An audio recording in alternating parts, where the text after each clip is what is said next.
황혼 시스템이라는 제목으로 말씀 증거하겠습니다. 오늘 읽은 본문은 시편 90편 10절에서 12절입니다. 10절에 이렇게 나옵니다. 강건하면 80이다 이렇게 나오죠. 그러면서 뭐라고 나오냐? 그 연수의 자랑은 수고와 슬픔뿐이요 라고 나옵니다. 무슨 의미입니까? 강건하면 70이고 또 80까지 강건한다고 하더라도 또 심지어 100살 넘게까지 산다고 해도 내가 오래 산 것에 대해서 혹 자랑은 할 수 있습니다. 그러나 그 시간이 수고와 슬픔뿐이다 라고 성경은 말하고 있습니다. 우리 인생이 어느 정도의 시간표가 지나가면은 과거의 인생도 수고와 슬픔이지만 우리가 나이가 들어서 70이 80이 넘어서는 거의 모든 시간이 후회와 슬픔의 시간이다라는 의미를 담고 있습니다. 저는 목사님들, 사모님들 또 혹 중직자분들 가운데 80 넘게 살고 계시는 분들 또 많이 만나 뵈었습니다. 제 개인적인 느낌에는 그냥 살고 계신다 그렇게 느껴지지 그 이상도 아니라는 것을 그 이하도 아니라는 것도 많이 느꼈습니다. 간혹 건강한 분들이 계십니다. 또 경제적으로 여유로운 분도 계십니다. 그런데 그 이상은 아닙니다. 불신자들도 이런 표현을 쓰더라고요. 나이 들면은 지갑은 열고 입은 닫아라 이런 표현을 쓰더라고요. 저는 굉장히 그 얘기 듣고 씁쓸했어요. 지갑을 여는 것에 대해 씁쓸한 게 아니라 입을 닫으라는 표현에 대해서 굉장히 씁쓸한 느낌이 들었습니다. 저도 여러분도 예외는 아니잖아요. 지금까지 살아오면서 하나님께서 나를 인도한 인생의 경륜, 전도자의 경험이 있는데 그것을 많은 후배들 인생들에게 전달해주는 최고의 시간표가 노인의 시간표, 황혼의 시간표입니다. 입을 닫는 게 아니라 입을 더 많이 열어야겠지요. 문제는 주위 사람들이 싫어한다는 것이 그 이유 때문이거든요. 무슨 말입니까? 왜 그렇습니까? 최고의 경륜과 지혜를 전달할 시간표인데 왜 주위에 있는 분들이 듣기 싫어할까요? 이유는 간단합니다. 하나님께서 사용하지 않고 있다는 증거이기도 합니다. 성경의 많은 믿음의 위인들은 한 명도 예외 없이 하나님 부르시는 그날까지 전부 쓰임 받았습니다. 공통점이 있어요. 다른 것이 아니라 말씀의 인도를 계속 받았어요. 그리고 이 말씀을 전달할 크고 작은 시스템들이 다 있었습니다. 신명기 34장 7절에 보니까 모세가 죽을 때 눈이 흐리지 아니하고 기력이 쇠하지 아니했다 이렇게 나옵니다. 근데 그보다 더 중요한 건 32장 33장에 후계자 여호수아와 이스라엘에게 모세가 메시지를 계속해서 전달하거든요. 말씀을 인도받았다는 증거죠. 또 그 말씀을 전달할 시스템이 있었다는 것도 사실입니다. 저는 크게 응답받는 사람, 또 열심히 하는 사람, 다 중요하다고 봅니다. 그런데 정말 중요한 거는요, 말씀의 인도를 강단을 통해서 계속적으로 꾸준히 받으셔야 돼요. 이 부분 너무 중요합니다. 바울도 자기가 이렇게 쓰임받고 내가 하나님 앞에 더 이상 쓰임 못 받을까봐 자기를 저 복종시킨다 이렇게 표현을 했어요. 우리의 인생이 사명이 끝나면은 하나님께 부름받습니다. 사명이 안 끝났는데도 불구하고 하나님께 쓰임 못 받는 경우가 있어요. 이렇기 때문에 사실은 다른 게 기준이 아닙니다. 그러나 말씀 인도 받아야 돼요. 그래서 열심히 하고 노력하는 것도 중요합니다. 그보다 더 중요한 거, 지속적으로 말씀 인도 받아야 돼요. 이 부분이 안 되면은 사람은 어쩔 수 없거든요. 나이가 들고 또 어떤 문제가 벌어지면은 힘이 빠지고 또 많은 불신앙이 들어오고 염려도 많아집니다. 말씀 인도 받는 사람은 그것이 전부 다 응답의 통로가 되어 왔고 또 될 것이라는 걸 알기 때문에 오히려 강건할 수 있는데, 그렇지 않은 분들은 더 나이가 들면 들수록 생각과 마음이 약해지기 때문에 더 어려워지죠. 오늘 언약의 말씀을 통해 과거가 아니라 지금 이 시간 하나님께 응답받는 비밀, 또 죽는 그날까지 하나님이 부르시는 그날까지 쓰임받는 참된 비밀을 깨닫는 시간 되시기를 예수 그리스도 이름으로 축원합니다. 첫 번째입니다. 날 계수하는 지혜입니다. 시편 90편 10절에 우리의 연수에 대해서 간단하게 적었습니다. 70이요 강건하면 80이라. 저와 여러분들은 한계라는 게 있습니다.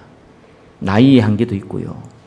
물질의 한계도 있고 또 우리의 건강의 한계도 있습니다. 우리의 환경에 대한 한계도 있습니다. 그래 사실은 예수님이 달란트 비유를 들었듯이 우리에게 정말 중요한 거는요, 우리의 한계가 아니라 우리의 능력이 아니라 주어진 한계 그 상황에서 하나님이 주신 달란트대로 쓰임 받으면 되는 거예요. 주인이 떠나면서 한 종에는 5달란트를 남겼어요. 또 다른 종에는 2달란트를 줬어요. 그리고 한 종에는 1달란트를 줬단 말이에요. 그리고 나중에 주인이 돌아와서 정산을 하는데 5달란트를 주인에게 받은 사람은 5달란트를 남겼습니다. 2달란트 주인에게 받은 사람은 2달란트를 남겼어요. 그래서 많이 받고 적게 받고는 주인이 결정을 했잖아요. 저와 여러분들이 달란트, 이건 지금 그냥 재능을 얘기하는 게 아닙니다. 생명 살리는 재능입니다. 전도서, 선교와 대한 재능이에요. 어떤 사람은 5달란트를 줬단 말이에요. 어떤 사람은 2달란트를 줬어요. 그게 중요한 게 아니에요. 그죠? 거기에서 하나님의 계획을 알고 있으면은 받은 사람 5달란트를 남겨요. 이건 내가 수고해서 남긴 게 아닙니다. 생명 살리는 능력을 하나님이 줬기 때문에 남기게 되어 있어요. 2달란트 난 사람은 달란트가 적기 때문에 2개 남겨요. 그래서 많은 달란트 가진 분도 계시고 적게 달란트 가진 분이 계십니다. 많은 생명을 살리는 사람도 전도자도 계시고 적게 생명을 살리는 전도자도 계세요. 그게 중요한 게 아니에요. 그죠? 1달란트 받은 사람이 어떻게 했냐니까 아예 땅에 묻어버렸습니다. 자, 이 달란트 어떤 재능이나 능력이 아니고 생명 살리는 하나님께로 받은 하나님께부터 받은 생명 살리는 달란트예요. 근데 이 1달란트 받은 사람은요, 생명 살리는데 관심이 없어요. 성경을 보니까 정확하게 보면 복음도 안 받은 사람이에요. 그래서 땅에 묻었어요. 주인이 와서 물었습니다. 그죠? 그때에 당신이 악한 사람으로 심지 않는 곳을 거둔다. 말도 안 되는 얘기 합니다. 그래서 땅에 파묻은 달란트를 주인에게 돌려줘요. 주인이 화를 내죠. 은행에 맡기면은 이자를 받는데 이게 뭐 하는 짓이냐. 그래서 그걸 뺏어가지고 어떻게 합니까? 10달란트 가진 자한테 줍니다. 그래서 가진 자는 더 가지게 되고 없는 자는 그 있는 것도 빼앗긴다. 이렇게 나와 있습니다. 하나님께서 우리에게 생명 살린 달란트를 줬어요. 많이 준 거, 적게 준 거 중요한 게 아니에요. 다 그릇만큼 줬어요. 그 안에 있으면은 그 응답 받게 돼 있어요. 그래서 5달란트 받은 사람이나 2달란트 받은 사람이나 예수님이 뭐라고 그랬습니까? 착하고忠心된 자라 잘했도다. 주인의 기쁨에 너희들이 동참할 것이다. 똑같이 응답 줬어요. 자, 특별히 또 이 디모데후서 2장 20절에서 21절 보니까 바울이 질그릇 비유 또 들거든요. 어떤 사람은 금그릇으로, 어떤 사람은 은그릇으로, 어떤 사람은 나무그릇으로, 어떤 사람은 질그릇으로 그렇게 부름 받았다는 거예요. 중요한 거는 금그릇이 은그릇이 중요하지 않다는 거예요. 중요한 건 큰 생명 살리는 크게 쓰임 받느냐, 적게 쓰임 받느냐, 그게 중요하지 않다는 거예요. 뭐라고 합니까? 깨끗하게 쓰임 받으라는 거예요. 다른 동기 없이 복음자는 깨끗하게 쓰임 받으라는 거예요. 그럼 하나님이 귀하게 쓰겠다는 거예요. 귀하게 쓰임받는 것이 중요하다는 거예요. 깨끗하게 쓰임받는 것이 중요하다는 거예요. 자, 그 얘기를 하는 겁니다. 마태복음 10장 41절 42절에 보니까요, 제자의 냉수한 거로 상을 잃지 않는다 그랬어요. 아무리 작은 달란트를 가지고 있어도 하나님의 계획을 알고 인도받는 사람은 하나님이 그 응답의 열매를 먼저 맛보게 하신다는 거예요. 절대로 그 상급이 없어지지 않을 거라고 약속하셨습니다. 저와 여러분들은 한계가 있어요. 근데 한계가 중요한 게 아닙니다. 그 안에서 하나님이 주시는 생명 살리는 그 응답에 쓰임받으면 되는 거예요. 그러면서 뭡니까? 1번에 2번. 그날이 옵니다. 모든 불신자, 모든 신자들은 반드시 그날이 온다는 거 알고 있습니다. 근데 너무 재미있는 것은 그날이 안 올 것처럼 모두가 살아갑니다. 그래서 그날이 온다는 걸 알고 있으라는 거예요. 그래서 그걸 기억하라는 겁니다. 한계를 기억하라는 거예요. 우리는 한계가 없다. 그리스도 안에서 모든 걸 할 수 있다. 맞는 말입니다. 그러나 시작은 그렇게 하는 거 아니에요. 그리스도 안에서 생명 살리는 일이 하나님이 어떻게 일을 벌릴지 모르기 때문에 그렇게 얘기하는 겁니다. 그러나 우리의 육신의 한계는 있어요. 그래서 그 한계를 막 뛰어넘을 필요는 없어요. 그 안에 있으면 돼요. 그럼 하나님께서 그 그릇을 키우기 때문에 그럼 또 그 안에 있으면 되는 겁니다. 중요한 거는 복음자한테 쓰임 받느냐 안 받느냐 그겁니다. 그러면서 1번에 3번 뭡니까? 뭐가 지혜입니까? 날 계수하는 축복. 날 계수하는 것을 아는 것이 지혜로운 마음이라고 그랬습니다.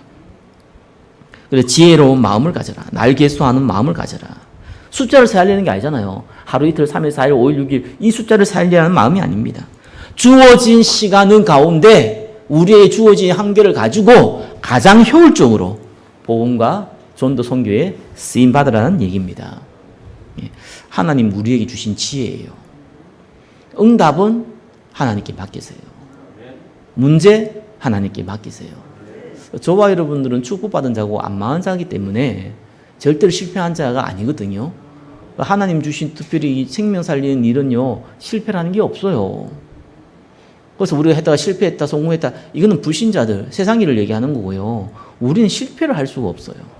전도 선교하는 사람은 무조건 성공을 해요. 세상 성공가 아니라 분명히 생명 살리는 열매를 거두게 돼 있어요.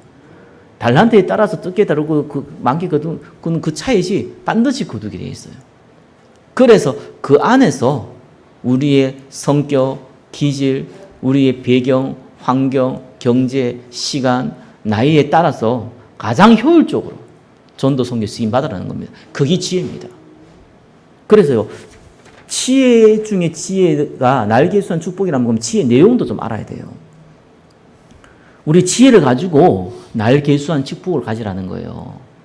지혜의 근본 내용이 뭡니까? 2번이죠. 은혜의 복음입니다.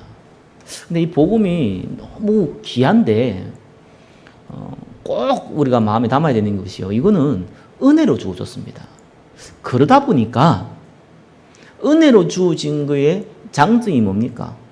우리가 값을 치르지 않고 받았기 때문에 그냥 선물이고 축복인데 반대로 이 단점이 하나 있죠. 수고하지 않고 거둔 거기 때문에 물론 수고해도 거둘 수 없는 부분이잖아요. 이거는요. 그러다 보니까 가치에 대해서는 경험하지 않고는 이해하기가 어려워요. 우리가 100% 경험한다는 게 아니라 일정 부분을 하나님이 경험하도록 우리에게 은혜를 주십니다. 십자가에서 예수님이 다 끝내셨어요. 죽음과 사단과 죄의 문제를 끝냈어요. 우리의 인생의 근본 문제를 끝냈다는 것은 근본 문제만 끝냈다는 게 아니잖아요. 저와 여러분이 살아가는 모든 인생 과정 가운데 의식주까지, 여러분의 자녀까지, 여러분의 미래까지 싹 다 십자가에서 끝냈습니다. 끝냈다는 거 없앴다는 게 아니고요. 더 이상 문제 안 된다는 거예요. 완벽하게 하나님이 보호하시는다는 겁니다. 근데 이 은혜의 복음을 대부분 율법으로 또 신비로, 박애로, 정의로, 종교로 받아들여요. 복음을 정확하게 알고 은혜 받은 사람조차도 시간이 지나면은 율법으로, 또 종교로, 신비로, 박애로, 정의로 변질되기 쉽습니다. 그 심리학에 이런 표현이 있더라고요. 가짜 모범생, 진짜 모범생. 그런 단어를 쓰더라고요. 그래서 가짜 모범생이 뭐고 진짜 모범생이 뭐냐? 아니 한 학생이 체벌이 무서워서 열심히 하는 거예요. 공부를 하는 거지. 공부를 안 하면 아버지는 주 터지는 거예요. 그러니까 어쩔 수 없이 공부 열심히 하는 거예요. 응? 동생을 괴롭혔는데 괴롭혔다가 아빠한테 얻어뜯거든요. 그래서 얻어터진 게 겁나가지고 안 괴롭히는 거예요. 또 그냥 대충 살면 얻어터지거든요. 그래서 어쩔 수 없이 규모 있는 생활을 하는 거예요. 근데 그걸 진짜 의지를 가지고 하는 거예요. 그걸 보고 가짜 모범생이라고 하더라고요. 진짜 모범생은 뭐냐? 거기 맞고 좋고 기뻐 사는 걸 진짜 모범생이라고 하더라고요. 세상엔 진짜 모범생은 없습니다. 아무튼 그럴 때 그렇게 표현을 하더라고요. 근데 가짜 모범생의 특징이 뭐냐? 자기와 같이 행하지 않는 사람을 보면은 분노를 느낀대요. 난 좀 올바르게 살고 있는데 올바르지 않게 살고 있는 사람 보면은 분노를 느낀대요. 거기 가짜 모범생의 특징이래요. 그리고 화를 낸대요. 강요를 한대요. 가짜 모범생의 특징이랍니다. 진짜 모범생은 어떻게 하냐? 안타까워서 도와준대요. 왜? 내가 좋아서 하고 있는 거니까. 내가 좋아서 너무 규범적인 생활을 하니까 너무 좋은데 두 사람을 보니까 엉망으로 살아. 그래서 너무 문제가 많을 것 같아. 그래서 너무 불쌍해 보기도 하고 안타까워 보기도 하고 좀 이렇게 하면 또 도와주고 싶고 이런 마음이 생긴대요. 그게 진짜 모범생이래요. 그건 사실 어떻게 보면 성경의 내용과 같거든요. 불신자한테는 진짜 모범생이 없습니다. 다 가짜 모범생이에요. 진짜 모범생이 있을 수가 없어요. 근데 구원받은 사람은요, 이 복음을 그냥 받아들이면 가짜 모범생이 됩니다. 그래서 한번 돌이켜보세요. 사람은 이렇게 라인이라는 게 있어요. 선이라는 게 있단 말이에요. 어느 선을 넘어가면은 안 된다라는 걸 갖고 있어요. 그게 나쁜 건 아니죠. 그죠? 근데 이 선이라는 것을 복음하고 비교했을 때, 이 복음과 구원과 이것을 보았을 때 선을 정하는 사람이 있어요. 특징이 그래요. 제가 몇 번 간증했지만 현장전도를 갔을 때 묻더라니까요. 우리 교회에 정말 이상한 성도가 한 분인데 안 나오면 좋겠는데 계속 나온다는 거예요. 나와서 뭐하냐? 자꾸 거짓말하고 사람 이간질하고 돈 빌려서 안 갚고 자꾸 그런다는 거예요. 근데 안 나왔으면 좋겠는데 계속 나온다는 거예요. 목사님은 그 사람은 구원 받겠습니까? 라고 묻더라고요. 질문이 구원 받겠습니까? 저한테 물었어요. 어떻게 하면 이 사람을 도울 수 있습니까? 이런 물어야 되는데 진짜 모범생이라면은 가짜 모범생이라서 구원 받겠습니까? 묻더라고요. 궁금해서 물었냐? 아니에요. 구원 못 받는다 라고 자기는 확신을 하고 내한테 확인하고 싶은 거예요. 질문이 틀렸잖아요. 구원의 기준은 예수를 믿고 안 믿고 기준이지 그 사람이 어떻게 산 거에 기준은 상관없잖아요. 그렇게 얘기하니까 화를 내더라니까요. 틀렸다고. 그 사람 구원받으면 안 된다고요. 아마 그 사람한테 자기가 피해를 받았는지는 모르겠어요. 그런 분노를 갖고 있어요. 무슨 말입니까? 결국은 복음을 율법을 받은 거예요. 율법을 받으니까 자기가 생각하는 율법의 기준이 있단 말이에요. 그걸 넘어서면 안 된다고 생각하는 거예요. 그러면은 구원 못 받는다고 생각하는 거예요. 영적으로 가짜 모범생이죠. 우리는 꼭 봐야 됩니다. 남을 정죄하고 판단하고 반대로 낙심하고 무너지는 이유가요. 가짜라서 그래요. 복음은 진짜인데 그걸 가짜로 받아들인 거예요. 저와 여러분이 주어진 복음은요. 진짜입니다. 저도 약간 규모 있는 삶을 이렇게 어릴 때 살다 보니까 예수 믿고도 그 기준이라는 게 있더라니까요. 난 진짜 이해 못했던 것이요. 예배를 안 나온 사람은 이해를 못하더라고요. 처음에요. 그때 학생 때, 중고등학생 때요. 심지어 나를 데리고 갔더니 이 친구도 뭐 심심하면 빠져요 교회를. 나는 예수 믿었으니까 잘 나가야 된다고 생각을 한 거예요. 그게 신앙이라고 생각을 한 거예요. 뭐 틀린 거라고 볼 수는 없죠. 근데 문제는 안 나가는 사람 보니까 기분이 나쁜 거예요. 안 나간 사람 보면은, 왜 안 나왔을까? 이렇게 걱정도 되고, 예배 드리면 너무 좋은데, 이렇게 생각이 돼야 되잖아요. 안타까워야 되잖아요. 근데 미운 거 있죠. 나이가 조금 들면서 깨달았습니다. 저도 예배 드리기 싫었던 거예요. 솔직히 얘기하면. 근데 나가야 된다고 생각을 한 거예요. 나는 나갔는데 저 인간 안 나오잖아요. 기분 나쁜 거예요. 전 믿음 없는 거예요. 난 믿음 좋다고 얘기는 하지만 아무튼 기분 나쁜 거예요. 그런 모습이 저한테 있더라니까요. 네, 그거를 제가 깨닫지를 못했어요. 내가 율법이 되어 있다는 걸 깨닫지를 못했어요. 내가 종교가 되어 있다는 걸 깨닫지를 못했어요. 하나님이요, 그때 문제를 딱 주는 거죠. 저 사람마다 다르게 문제가 오는데 저는 영적 문제가 왔어요. 저 개인적으로는요. 영적 문제가 오니까 정말 아무것도 필요 없더라고요. 돈도 필요 없고 사람도 필요 없고 가족도 필요 없어. 심지어는 영적 문제 오면. 그래서 난 자살하는 사람이 이해되는 것이 그게 뭐가 잡혀버립니다. 돈이 없어서 자살한 거지만 안 그렇습니다. 돈이 없는 거는 그 통로가 되고요. 그게 우상으로 되어 있기 때문에 뭔가 잡혀버려요. 그 잡혀버리면 어떻게 되면 극한 행동을 한다니까요. 구원받은 백성이 참 하나님 은혜죠. 그걸 막으시니까, 보호하시니까. 근데 너무 괴로운 거예요. 너무 괴로우니까 모든 게 필요가 없어요. 가족도 필요 없어요. 아무것도 필요 없는 거예요. 그때 이제 나이 한 20살 이렇게 됐을 때요. 제가 하나님 앞에 진짜 기도를 시작했어요. 제가 모르는 걸 깨달으면은 뭐랄까요? 조금 깨닫는 그런 좀 기쁨도 있잖아요. 근데 모르는 걸 깨닫는 게 아니었어요. 모르는 기도를 했던 게 아니었어요. 알고 있는 기도를 진짜로 하는 계기가 됐어요. 기도 내용이 뭐냐? 하나님, 살아계시는 거 나는 믿는데 나한테 이런 문제가 있는데 하나님 해결할 수 있지 않습니까? 도와주십시오. 진실된 기도였고 진짜 하나님의 기도였어요. 그럼 그전엔 가짜로 하나님의 기도냐? 그게 아니라 저는 기도를 많은 사람들이 들어서 배웠거든요. 저는 또 신앙생활 할 때 막 기복주의 이런 건 또 그게 안 만났어요. 그런 분들이 희한하게.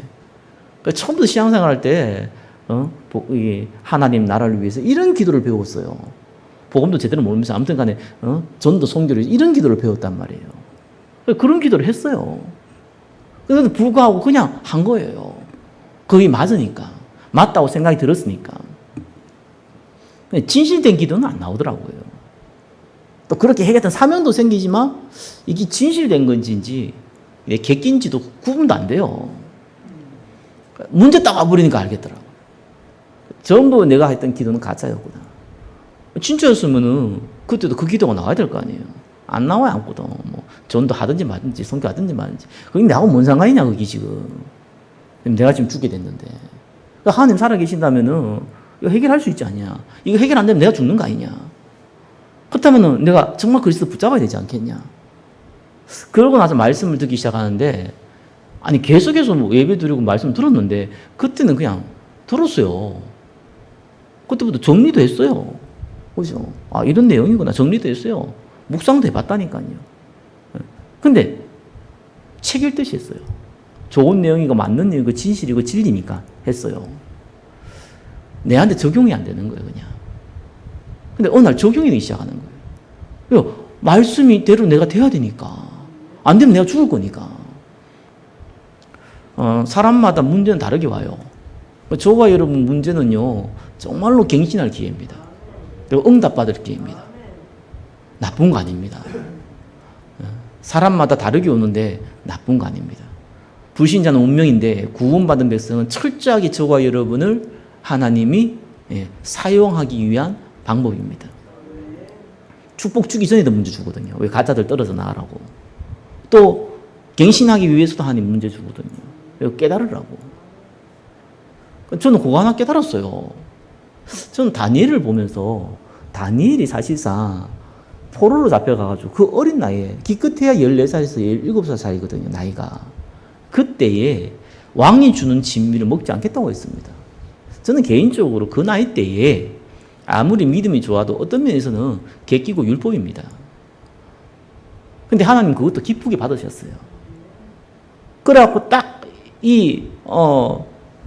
뭡니까? 다니엘이 이제 공무원으로 첫 시작을 딱 할 때에 하나님 사건 하나 벌입니다. 그게 느부갓네살 왕이 꾼 꿈이에요. 근데 이 느부갓네살 왕이 꿈의 내용을 얘기하지 않고 해석하라는 거예요.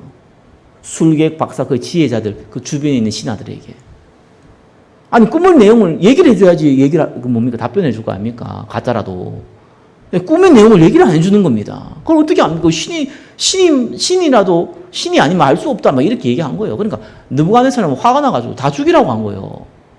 아니 다니엘이 1년 전에 이 공무원 시작하기 전에 이 일이 벌어졌으면 다니엘은 해당 사항이 없어요. 근데 다니엘이 공무원을 시작하자마자 벌어졌다니까요. 그럼 다니엘도 해당되는 거예요. 다니엘도 잡혀 죽이 생겼어요. 하나님이 벌인 사건이잖아요. 뭐 다른 여러 가지 이유가 있지만은 다니엘에게 중요한 경험을 하게 하신 거예요. 다니엘은 하나님을 믿었어요. 말씀을 믿었어요.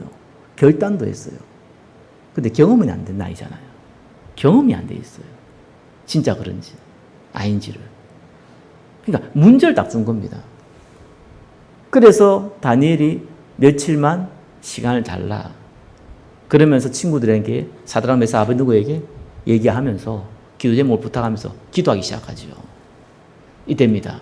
하나님이 계시로 그 꿈의 내용도 알게 해주시고 해답도 주신 겁니다. 여기서부터 시작된 거예요. 다니엘의 신앙의 시작은 여기서부터입니다. 다니엘에게 주어진 복음은 여기서부터예요. 그 전까지는 죄송한 얘기지만 은혜로 지식의 말씀을 받았고 의지로 결단했을 뿐이에요. 그건 진짜가 될 수가 없어요. 왜냐하면은 문제 사건 앞에서는 사실상 자기가 감당할 수 없는 문제 사건 앞에서는 100% 지기 때문에 그렇습니다. 넘어지기 때문에. 거기에 하나님의 간섭이 있어야 돼요. 사람마다 다르게 옵니다. 우리에게는 다양한 문제가 오는데 정말 기회입니다. 저는 코로나 보면서요, 언택트 시대라고 그러잖아요. 접촉하지 않는 시대. 그러니까 요즘 줌이라든지 그 유튜브 라든지 그죠? 또 배달이라든지 이런 것들이 굉장히 성장하는 사업 분야가 됐습니다. 옛날에는 없었습니까? 아니, 코로나 이전에 언택트 할 수 있는 기술이 스킬이 없었습니까? 예, 충분히 차고 넘쳤어요. 근데 문제는 별로 활용 안 했어요. 저게 온라인으로 쇼핑몰은 조금 활용이 됐는데 나머지 별로 활용이 안 됐어요. 또 활용하려면은 그것도 예를 들면 줌이라다 이런 것도 써봐야 할 줄 알아요. 안 써보면 할 줄 모르거든요. 사람은. 또 사람은 자꾸 나이가 들수록요, 안 쓴 거, 안 해본 거에 대해서는 하기 싫어해요. 익숙한 거에 대해서 좋아해요. 대부분 사람들은. 코로나 오고 나서요, 강제적으로 하나님이 언택트하게 다 모든 걸 만들어버렸어요. 언택트가 좋다 이런 게 아니라 언택트가 필요하거든요. 근데 필요한데 꼭 필요할 때가 있잖아요. 근데 그걸 사용해야 되는데 사용할 줄 모른단 말이에요. 대다수의 사람들은. 근데 대다수의 사람들이 그걸 사용하도록 만들어버렸어요. 여러분 이거는 전도 선교의 가장 큰 응답입니다. 전 세계에 237나라뿐만 아니라 그 안에는 수많은 민족, 2만 민족이 있어요. 그렇죠? 그 복음 전혀 안 들어갔는데 5천 민족이 있어요. 못 가요, 못 가. 복음 전할 수 없어요. 그 나라 사람들 복음 못 전해요. 언어를 갖고 있어도 못 들어간 데가 어마어마하게 많아요. 근데 기술은 갖고 있단 말이에요. 이거를 사용할 수 있는. 자꾸 사용하다 보면요, 전문성 나와요.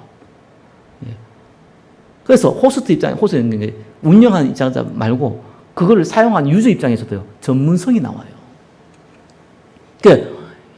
SNS도요, 트위터라든지, 페이스북이라든지, 유튜브라든지, 다 SNS가 맞는데, 그게 특성이 있어요.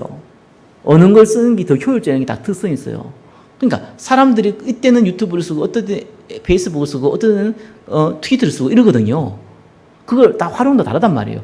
그게 젊은 사람들 뿐만 아니라, 이제는 기성세대도 익숙하게 된 거예요. 저는 요즘 정치 보면서요, 그 중에 우리나라가 굉장히 달라졌다는 것 중에 하나가 옛날에는 뭐 했냐니까 아무튼 신문사나 방송사나 이런 걸 가지고요 자꾸 떠들었단 말이에요. 지금은 그냥 페이스북에다가 올려버려요. 그럼 언론사와 방송사들이 페이스북에 올려 가지고 막 이제 퍼뜨려요. 싹 문화가 바뀌었어요. 기회잖아요. 그렇죠? 시대적으로 문제도 기회예요. 개인의 문제도 정말 기회입니다. 그리스도께서 십자가에서 다 끝내신 걸 믿으시기 바랍니다. 그리고 문제가 기회입니다.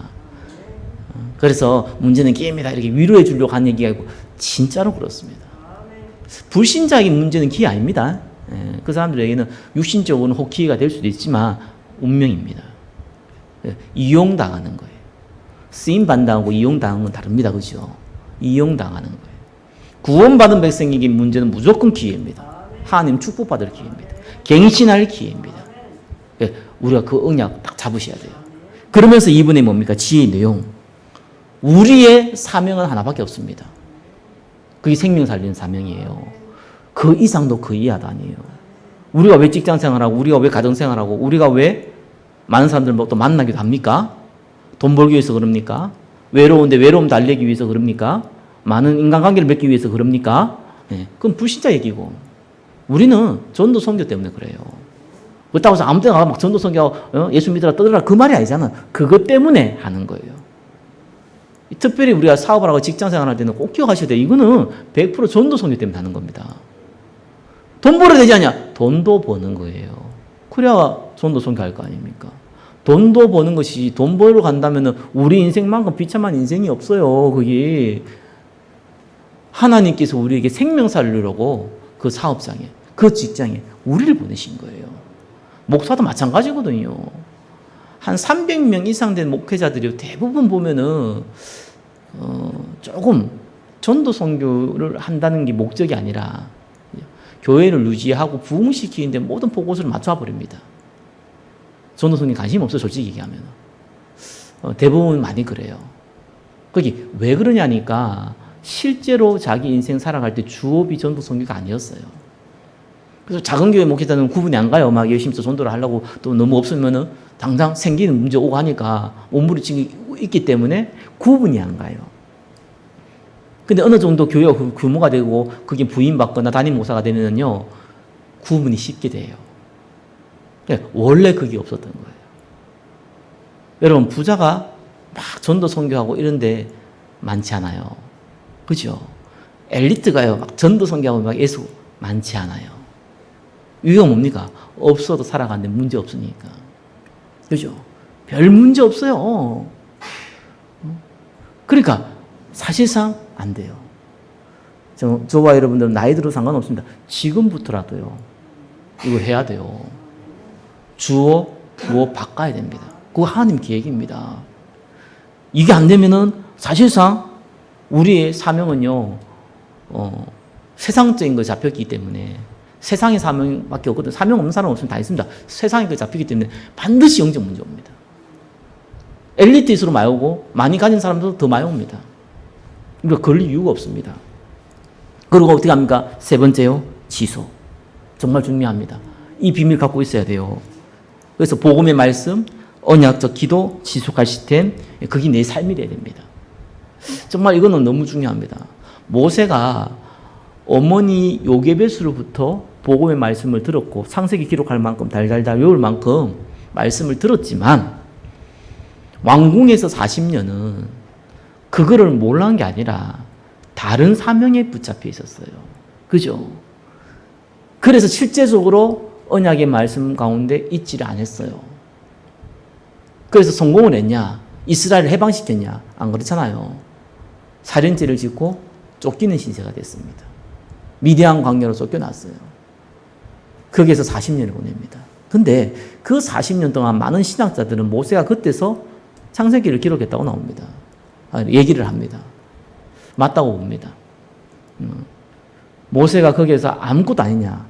육신을 볼 때는 그냥 장인의 양이나 치고 노인으로 살아갔어요. 영적으로 봤을 때는 하나님과 묵상하는 시간이 있었어요. 그 시간이 얼마나 귀한지. 진짜 응답은요, 하나님이 역사하면 단번에 끝납니다. 초대교회 삼천제자 이런 거 난 거요. 단번에 끝냈어요. 저와 여러분 물질이나 경제의 응답도요. 하나님 응답 주면 단번에 끝난다니까요. 카카오 사장이 뭐 저기 인터뷰한 거 잠깐 들어봤는데 자기 재산의 50%를 다 드리겠다. 저기 사회에 환원하겠다. 뭐 이런 얘기 하더라고요. 근데 이 사람이 자기 가정 6명, 가족 어릴 때 6명이 단칸방에 사는 얘기도 하더라고요. 그러면서 실제로 이분이 지금 뭐 삼성 이재용 회장보다 개인 자산은 많아요. 아마 주식이 많이 올랐는가 봐요. 많더라고요. 이런 얘기 쭉 들어보면서요. 뭡니까? 이 사람이 성공을 하는 게 아주 단순한 원리에서 어느 날 응답받은 거예요. 저와 여러분 잘 알고 있는 이 카카오톡, 그죠? 카카오톡의 90% 이제 유저는요, 한국 사람이에요. 근데 한국 사람 특성을 잘 한 거예요. 그전에 SNS 없었던 게 아니잖아요. 다 있었다니까요. 저게 MS, 윈도우에서 만든 그 메신저도 있었고요. 여러 가지가 있었어요. 아직에 뭐였지? 버디인가 뭐 이런 것도 있었고, 제 기억으로 많았어요. 근데 어디 맞췄냐니까 핸드폰에는 스마트폰이 안 나왔을 때잖아요. 나오자마자 이 어플을요. 솔직히 카카오톡이 좋은 기능도 있지만은 뭐 요즘 많이 업그레이드됐지만은 별로 그렇게 뛰어난 기능이 있었던 게 아니었어요. 다른 SNS 이게 문자 이렇게 왔다 갔다 하는 건데 기능도 많아요. 내가 보냈다 취소도 할 수도 있고, 그죠? 아예 없앨 수도 있고 이런 것도 있었어요. 최근에 카카오톡도 이제 자기가 보낸 거 급하게 없앨 수는 있잖아요. 없애는데 없애는 표시 남기고 놓고 그러잖아요. 근데 그 다른 문제는 아예 없앨 수도 있어요. 그런 거 다 있었거든요. 근데 이거 별로 기능도 좋지 않아. 어떤 면에서는 먼저 선발을 한 거예요. 우리나라 스마트폰이 나올 때 먼저 그거를 어플을 해가지고 먼저 선발을 한 거예요. 그거 하나 딱 한 거예요. 심한 유저들이 많이 생겨버린 거죠. 갑자기 우리나라 최고 자산자가 돼버린 거예요. 하나님 응답 주시면 간단합니다. 어떻게 줄지 몰라요, 이게. 그렇죠? 육신적인 것도 그렇고요. 영적인 것도 그렇고요. 교회 부흥도 마찬가지입니다. 어떻게 갑자기 응답이 올지 몰라요. 아무것도 아닌데 갑자기 하나 떨어져서 이런 건 아니죠. 근데 응답이 올 때 반드시요, 예상 밖으로 와요. 크게 와요, 와도. 그러니까 우리가 중요한 건 그게 아니라니까요. 모세가 40년 동안 아무것도 안 한 것 같은데 아니잖아요. 하나님께서 80에 불렀다니까. 그리고 죽는 그날까지요, 최고의 지도자, 성경의 가장 큰 인물로 하나님이 사용하셨어요. 그래서 우리가요, 언약의 말씀에 집중하고 지속하라는 거예요. 그거 지속하셔야 돼요. 그래서 24가 될 수 있으면 됩니다. 24라는 것은 24 기도하고 말씀 듣고 하라는 게 아닙니다. 그죠? 여러분 자녀가 아프면은요, 내가 일을 하든지 사업을 하든지 간에 계속 그게 연결되어 있습니다. 그게 24입니다. 우리가 그리스도와 계속 연결되어야 되는데 그 착각하면 안 됩니다. 그리스도와 연결된다고 해서 그리스도 생각하는 게 아니에요. 우리는 하나님 몰라요. 어떻게 우리가 하나님을 압니까? 우리가 알 수 있는 방법은 하나님이 우리 인간의 머리로 이해할 수 있을 만큼의 내용을 성경을 통해서 전달했어요. 성경의 말씀과 연결되어 있어야 돼요. 그리스도와 연결된다는 그 말이거든요. 성경의 말씀과 24 연결되어 있어야 돼요. 그래서 강단의 말씀과 연결되라는 말이 그 말입니다. 그게 연결되어 있으면은 뭔가, 이게 뭔가 계속해서 24가 되는 거예요. 저 말씀 이해됩니다. 그래서 이단들이 어떻게 뭐라고 그러냐니까 성경보다 중요한 건 하나님이다 이러게요. 그 말이 맞는 것 같죠? 성경은 뭐라고 합니까? 요한복음에. 말씀이 하나님이라고 그랬어요. 그 말은요, 말씀이 꼭 하나님 이 말이 아닙니다. 우리는 하나님 몰라요. 알 수 있는 부분만큼만 성경이 주셨어요. 그래서 말씀은 하나님이신 거예요. 그거를 지속하는 거예요. 24 하는 거예요. 그래서 강단 말씀을 우리가 하나님 여러분이 주신 언약의 복음의 말씀을요, 지속할 수 있다면은 D-Day는 누구든지 옵니다. 반드시 옵니다. 80대에서도 옵니다. 100세대에서도 옵니다. 그래서 여기를 지속하세요. 세 번째입니다. 황혼 시스템입니다. 지금도 잡고 있지만 24 할 수 있는 나의 사명. 이미 발견되었겠지만 계속해서 업그레이드 하시기 바랍니다. 바울이 그냥 로마도 가야겠다 이렇게 한 거 아닙니다. 바울은 그 생각을 아마 예수님 믿자마자 했을지도 모릅니다. 그러나 그 고백을 하지 않았어요. 막연하잖아요. 아무것도 없는데, 신앙 교회도 제대로 안 나오는데, 그렇죠? 헌금도 안 하는데, 난 세계 보고 말 거야. 이걸 보고 우리는 또라이라고 얘기합니다. 바울은 그렇게 한 게 아니잖아요. 에베소에 최고의 부흥의 응답을 받았어요. 아시아에 사는 자는 모두가 예수 그리스도의 언약의 말씀 들었어요. 그 응답을 받고 나서 로마도 보아야 하리라. 이 어마어마한 역사가 자기가 일으킨 게 아니잖아요. 하나님이 하신 걸 봤잖아요. 근데 소수란 말이에요. 그래봤자 소수예요. 결국은 로마 통해 가지고 전 세계 복음 전해야 되거든요. 그래서 내가 로마로 가게 된 거예요. 그게 24 할 수 있는 바울의 사명이었습니다. 저와 여러분도요, 그 사명 가지고 있어야 돼요. 그 사명이 어떤 겁니까? 어떻게 해야 됩니까? 반드시 3번, 2번이죠. 교회를 통해서 하셔야 돼요. 저는 좀 안타까운 것이, 목사님이 아프리카 선교 관심이 있다 이러면은 모든 선교가 다 아프리카 선교하고 이러면은 그렇게 다 원하고 그렇게 원리스가 되면은 이상적이라고 봐요. 근데 그건 이상이지 현실이 될 수 없거든요. 모든 사람이 그 사역을 할 수는 없어요. 그죠? 그리고 이 교회의 중직자로도 이 교회의 성도로 쓰임받을 분들은 어떤 면에서는요, 나이가 들면 들수록 나이 24는 조금 다른 형태를 띌 수 있어요. 제가 탈북자 선교하시는 목사님을 만나보니까 이분이 목회를 한 이유가 탈북자를 선교했던 거기다 보다는 은혜 받았는데 누가 신학을 하고 보인다 너무 이렇게 하고 싶어서 했는데 절대로 자기는 독립을 해서 하고 싶은 마음이 없었다는 거예요. 개인적으로. 그거 하는 사역을 돕는 사람으로 쓰임받고 싶었다는 거예요. 근데 이제 안 된 상황도 자꾸 만들어 결국은 자기가 독립을 하게 됐는데 한마디로 이제 개척을 하게 된 거죠. 그래서 자기는 이거 놓고 계속 기도하니까 이 사람이 갖고 있는 달란트가 탈북자잖아요. 그러니까 전국에 있는 탈북자와 연결이 다 되는 거예요. 자기는 서울에 있는데 전국의 탈북자와 다 연결되는 거예요. 그리고 이 언택트 시대에 보니까 전부 다 줌을 쓸 줄 알잖아요. 전부 그걸로도 예배를 드리는 거예요.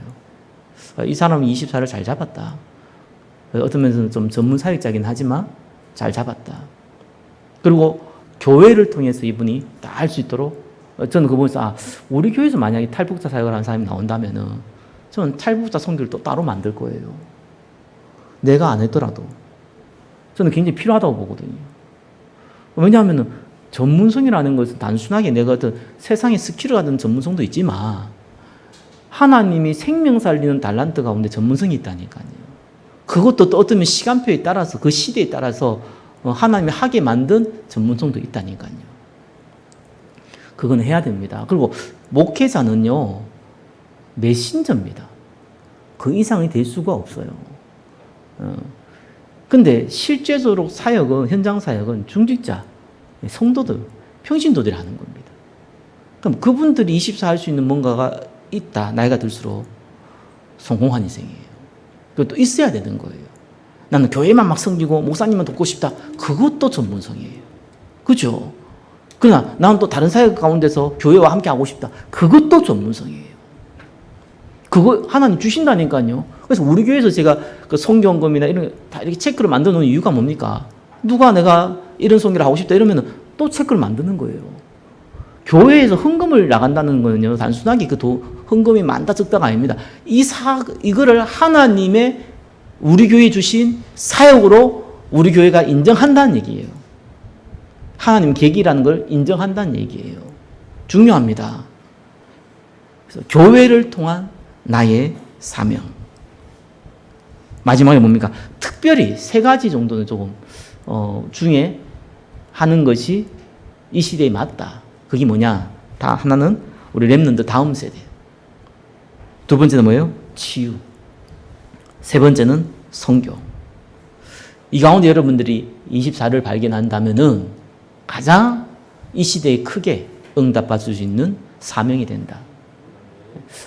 언약의 말씀을 붙잡으시기 바랍니다. 특별히 선교는요, 그 전도와 선교 구분할 때 전도라는 것은 개인을 얘기합니다. 개인이 하는 거를요. 그래서 해외에 있는 것을 뭐 선교, 국내에서 전도라고 얘기하는데 그거는 뭐 그렇게 해석하기도 하신데 실제로는 개인이 하는 걸 보고 전도라고 그러고요. 선교는 시스템이 같이 하는 거예요. 그래서 대학 전도를 하지 않고 대학 선교를 하는 이유가 개인이 들어가서 전도를 하기 어렵다는 거예요. 그래서 해외 전도라고 하지 않고 해외 선교라는 것이 선교사님이 가가지고 혼자 하기 어렵다는 거예요. 뒤에 배경이 필요하다는 거예요. 후원자가 필요하다는 거예요. 그래서 선교라는 단어를 씁니다. 장애인 전도를 하지 않고 장애인 선교를 하는 이유가 한 개인이 들어가서 하기 어렵다는 거예요. 탈북자도요, 전도가 아니면 선교가 돼야 되거든요. 그래서 탈북자 선교 하시는 분 보니까요, 굉장히 성도가 많아요. 근데 정말이에요. 헌금이 거의 없어요. 그건 못 가르친 게 아니에요. 탈북자들이 돈이 하나님보다 더 우상이거든요. 아무리 예수 믿어도. 그 너무 박혀 있어요. 헌금을 못 해요. 벌벌벌 떨어요, 거기. 오히려 조선족보다 100배 더 해요. 그렇게 돼 있거든요. 이거는 깨뜨리는 데는 시간이 걸려요. 그러니까 이건 선교청을 도와야 되는 부분이거든요. 예를 들면은, 그러니까 여러분들은 하나님이 주신 전도자의 사명이 갖고 있고, 여러분의 직장 사업장에는 또 그 전문성을 발휘할 수 있고, 또 많은 만남을 통해서 여러분의 전문성을 발휘할 수 있는, 세상 전문성을 얘기하는 거 아닙니다. 생명 살린 전문성을 발휘할 수 있다면은, 그거는 이 교회에 함께 해야 될 전도고 선교입니다. 그 응답을 같이 받는 거예요. 하나님께서 저와 여러분을 통하여서 성령 인도받고 황혼 시스템을 만들어갈 줄 믿습니다. 기도하겠습니다. 하나님 감사합니다. 황혼 시스템의 축복을 누리게 하옵소서. 예수 그리스도 이름으로 기도드립니다. 아멘.